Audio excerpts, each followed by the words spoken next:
Olá, tudo bom? Eu sou o Sandro e na aula de hoje nós vamos recapitular o que aprendemos em aulas anteriores. Bom, nas aulas anteriores nós falávamos sobre a função exponencial. A função exponencial que nós definimos nessas aulas está definido como uma função que transforma x em b elevado a x. A gente tomou alguns cuidados na hora de falar quem é essa base. Nós vimos que essa base aqui tem que ser um número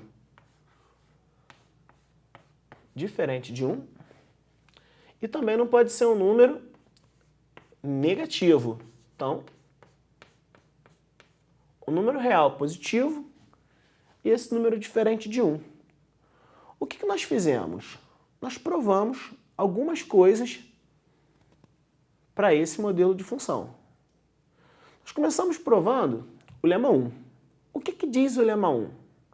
Acho que é muito importante você entender o significado dessas coisas e não só aprender como fazer essas demonstrações.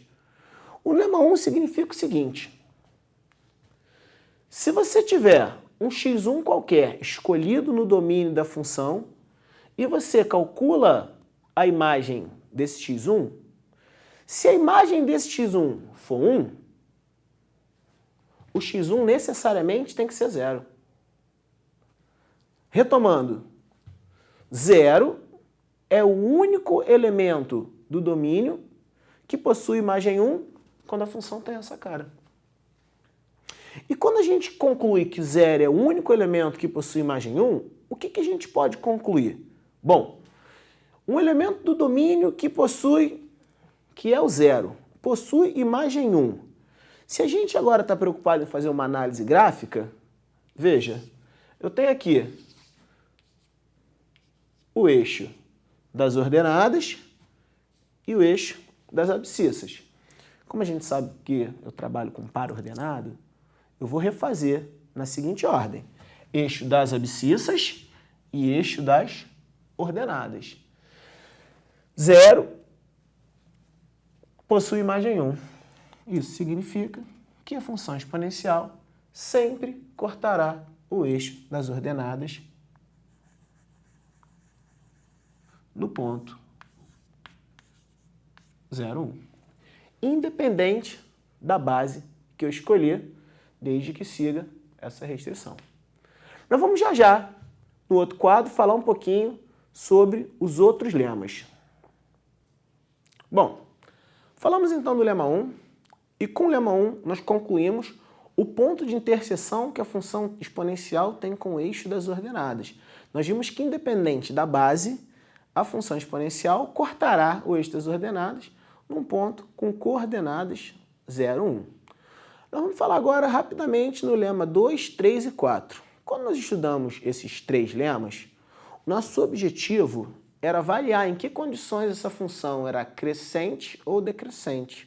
Nós separamos em três lemas pelo seguinte motivo.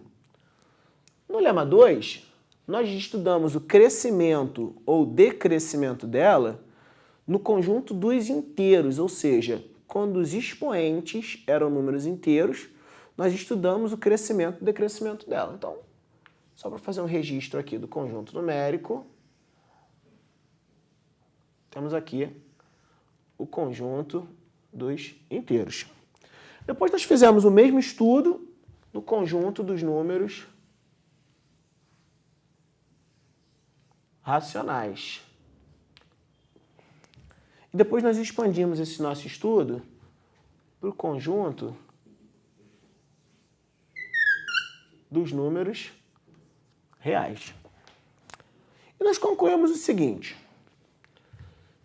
que independente do conjunto numérico que eu estou estudando, que se eu estudei para o real, que é um conjunto que contém os racionais, que por sua vez contém os inteiros, já é suficiente para concluir que a função exponencial ela é crescente é equivalente a dizer que a base B que a gente está estudando é um número maior que 1. E a função exponencial será decrescente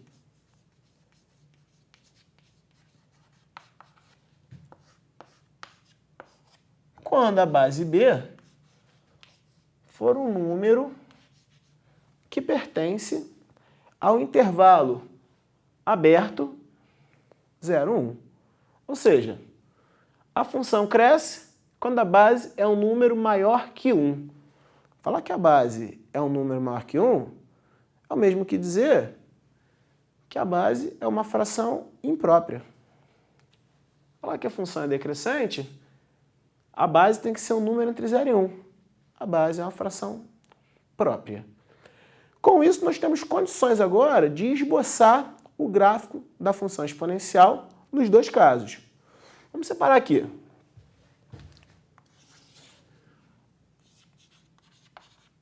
Aqui, quando ela é crescente, e aqui, quando ela é decrescente. Eixo das abscissas e eixo das ordenadas.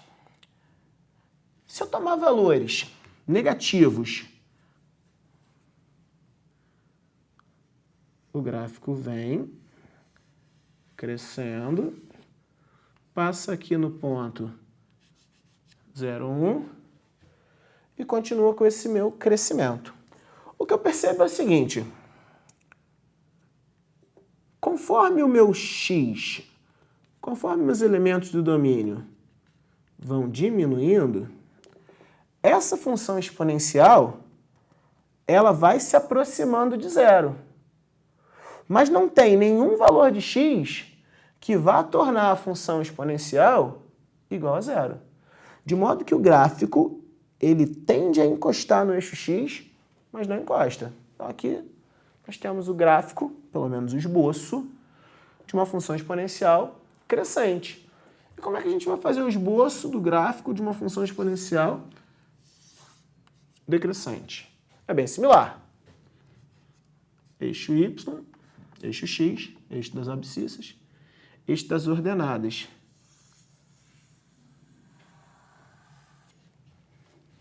De novo, lembrando que esse ponto de interseção é o ponto da forma 0, 1. Ele tem essas coordenadas. Aqui a diferença é que conforme o x vai aumentando, a imagem diminui. Ou seja, o x ficando muito grande, a imagem tende a 0. Com isso a gente conclui essa parte do estudo do gráfico da função exponencial. Um abraço, até a próxima.